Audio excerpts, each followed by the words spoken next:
Friend, मैं हूं शेखर गुप्ता, आपका स्टॉक फाइनेंसर कोच। आज हम बात करेंगे हेल्थ इंश्योरेंस के पार्ट 2 के बारे में। पार्ट 1 में हमने देखा हेल्थ इंश्योरेंस का क्या बेनिफिट है, उनके क्या फीचर्स हैं, उसमें क्या इंक्लूड होगा, क्या एक्सक्लूड होगा। अब हम देखेंगे टोटल हेल्थ केयर कितना कवर आप कर सकते हैं, इससे आपको कहाँ से बाई करना है और कौन सा इंश्योरेंस प्लान में आपको बाई करने हैं, उसके एडवांटेज क्या है, उसके डिसएडवांटेज क्या है, उनके बेनिफिट्स क्या है, ये टोटल हम इस वीडियो में देखेंगे। अब वो जानने से पहले हम कुछ इंपॉर्टेंट पॉइंट के बारे में जान लेते हैं। वो क्या है हमारा waiting period and pre existing disease.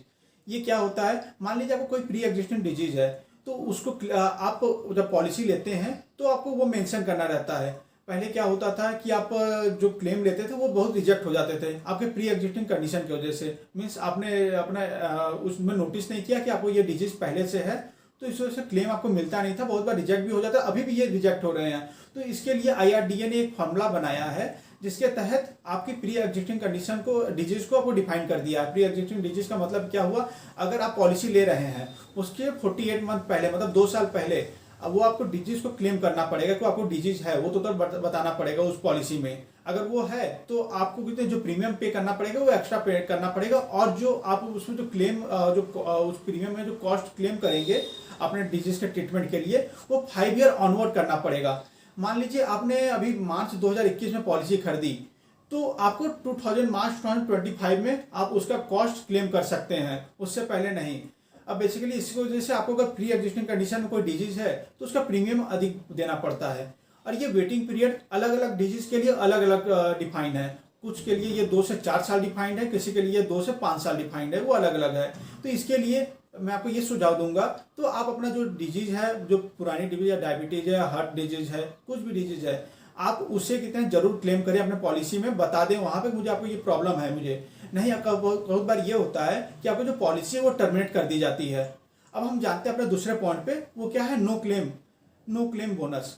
इसमें क्या रहता है, मान लीजिए आपने कोई पॉलिसी ले ली पर आपने फर्स्ट ईयर में कोई क्लेम नहीं किया कि मुझे ये प्रॉब्लम है, फिर उसके बाद आप प्रीमियम भर रहे हैं, आप फिर दूसरे साल भी आपने कोई क्लेम नहीं किया, फिर भी आप क्लेम भर रहे हैं, तो वो जो पॉलिसी कंपनी रहती है वो आपको थोड़ा बोनस प्रोवाइड कर देगी। मीन्स आपका 10% मान लीजिए एक्स्ट्रा कवर प्रोवाइड कर देगी 3rd ईयर के लिए, या कितने आपको 10% रिबेट प्रोवाइड कर देगी।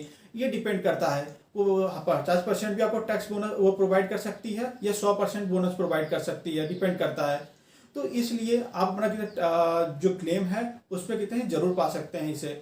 और अगर आप प्रीमियम इसमें क्या कर सकते हैं, एक फायदा और आपको मिल सकता है, अगर आपने क्लेम नहीं किया 1 साल 2 साल 3 साल जब पॉलिसी लिए हुए हैं तो कंपनी ये कर सकती है, आपका प्रीमियम भी घटा सकते हैं, मतलब वो कम पैसे भी पे करने पड़ सकते हैं।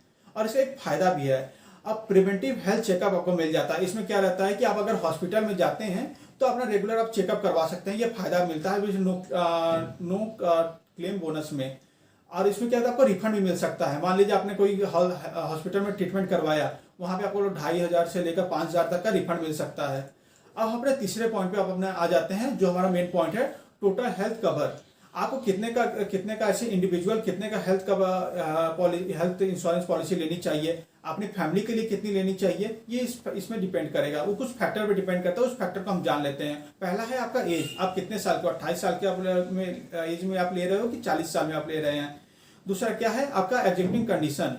तीसरा क्या है आपका फैमिली मेडिकल हिस्ट्री। चौथा क्या है आपका नेचर ऑफ जॉब, आप कितने प्राइवेट में कर रहे हो या गवर्नमेंट में कर रहे हो, आपकी सैलरी कितनी है, आपकी लाइफ स्टाइल क्या है, ये टोटल हर फैक्टर पर डिपेंड करता है। अगर आप सिंगल हैं, इंडिविजुअल हैं, तो आपको बेसिकली 3 लाख का हेल्थ इंश्योरेंस लेना चाहिए। इसका एक थंब रूल है, बेसिकली आप जिस हिसाब से आपका एज बढ़ती है तो उस हिसाब से अपना हेल्थ कवर आप बढ़ा सकते हैं। 3 लाख का है, 5 लाख कर सकते हैं, फिर 7 लाख कर सकते हैं।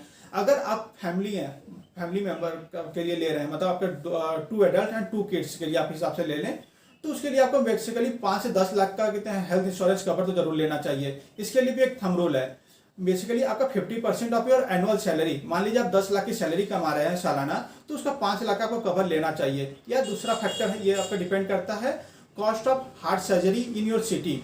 मान लीजिए आप जिस सिटी में रहते हैं वहां पे हार्ट सर्जरी 4 लाख की है, तो आपको बेसिकली 4 लाख का हेल्थ कवर लेना चाहिए। या आप टायर 1 सिटी में रह रहे हैं तो उसमें आपको टोटली कितने हैं, आपका 7 से 8 लाख रुपए कितना आपका हार्ट सर्जरी का कॉस्ट आता है, तो 7 से 8 लाख रुपए का कितना आप हेल्थ कवर जरूर लें। ये डिपेंड करता है आपके लाइफ स्टाइल क्या है, आपकी इनकम क्या है, तो उस हिसाब से आप उस हिसाब से हेल्थ कवर लें। और बेसिकली जब हेल्थ कवर आप ले रहे हैं, हेल्थ इंश्योरेंस ले रहे हैं, तो अपने कितने एल्डर जो हैं, जो अपने माता पिता हैं, उनकी 60 से 70 साल एज है या 50 साल एज है, उनके लिए अलग पॉलिसी लें। क्योंकि इसमें एक प्रॉब्लम आ जाती है क्या, कि जो आप हेल्थ कवर लेते हैं वो एल्डर का जो स्टेज रहता है, एज रहता है, उसके हिसाब से कवर होता है, तो उसमें आपका प्रीमियम अधिक देना पड़ता है। तो इस हिसाब से आप अपने अपने स्मॉल जो आपके 30 साल या 40 साल से जो नीचे हैं उनके लिए अलग पॉलिसी लें, जो 50 साल से ऊपर है उनके लिए अलग पॉलिसी लें। इससे आपका प्रीमियम कॉस्ट बच जाता है। फोर्थ एंड लास्ट पॉइंट पे आते हैं, how to buy the health insurance plan. हमें सस्ता प्लान बाई करना चाहिए या महंगा बाई करना चाहिए। सस्ते प्लान बाई करके आप किसी से क्लेम रेशियो में फंस तो नहीं जाएंगे कि आपको क्लेम वो सेटल कर रही है कि नहीं। अगर महंगा बाई कर रहे हैं तो उस पर डिपेंड करता है कि उसका ब्रांड वैल्यू क्या है। मान लीजिए आप पॉलिसी बाजार से बाई कर रहे हैं, आईसीआईसी से बाई कर रहे हैं, उनका एक प्रॉमिस रहता है, क्योंकि वो सेटलमेंट आप टोटल कर देती है, आपके जितने लोन रहते हैं, जितना चीज रहते हैं वो टोटल सेटल कर देती है। तो महंगा जरूर बाई करें, वो आपको फायदेमंद रहेगा, क्योंकि सेटलमेंट आपको मिल जाता है उनका आपके क्लेम का। अब हमें ये 2 फैक्टर पे डिपेंड करता है, उस फैक्टर के हिसाब से हमें जब किसी पॉलिसी को बाई करना चाहिए। वो क्या है, क्लेम सेटलमेंट रेशियो, एंड दूसरा क्या है, इनकर्ड क्लेम रेशियो। ये दोनों फैक्टर के बारे में डिस्कस करने से पहले हम कुछ पॉइंट के बारे में जान लेते हैं। जब आप कोई हेल्थ इंश्योरेंस का पॉलिसी बाई करते हैं, वो आप किसके थ्रू करते हैं, कोई एजेंट आपको अप्रोच करता है या बैंक के थ्रू आप करते हैं।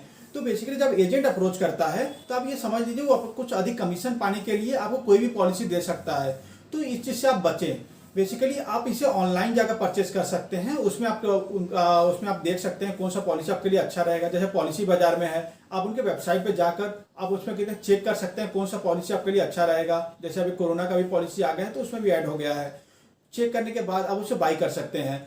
बेसिकली ये क्यों सजेस्ट कर रहा हूँ पॉलिसी बाजार, क्योंकि उनके जो एग्जीक्यूटिव टीम रहते हैं वो टोटल आपको हेल्प करते हैं कि आपको कौन सी पॉलिसी बाई करनी चाहिए। और अगर किसी जो क्लेम रहता है उसे सेटल करने में भी इनकी एग्जीक्यूटिव टीम रहती है, वो टोटल आपको हेल्प करती है, टोटल फीडबैक प्रोवाइड करती है आपको। अगर इनका हॉस्पिटल से भी वो टाई अप रहता है, इनकी कितने टोटल क्लेम सेटलमेंट टीम रहती है, वहां पे आपको कोई भी क्लेम रहे हॉस्पिटल में वो टोटल सेटल करती है। तो यहाँ से बाई करने में आपको फायदेमंद रहता है। बेसिकली अगर कोरोना के हिसाब से अगर मेडिकल भी करवाना रहे तो आप अभी वीडियो और टेलीफोनिक राउंड के थ्रू आप कर सकते हैं। ये चीज फायदेमंद है। तो ये सब चीज लेने से पहले, पॉलिसी लेने से पहले आपको ध्यान रखना पड़ेगा ये 2 फैक्टर के बारे में जो मैंने अभी पहले बताया। पहला क्या है, क्लेम सेटलमेंट रेशियो।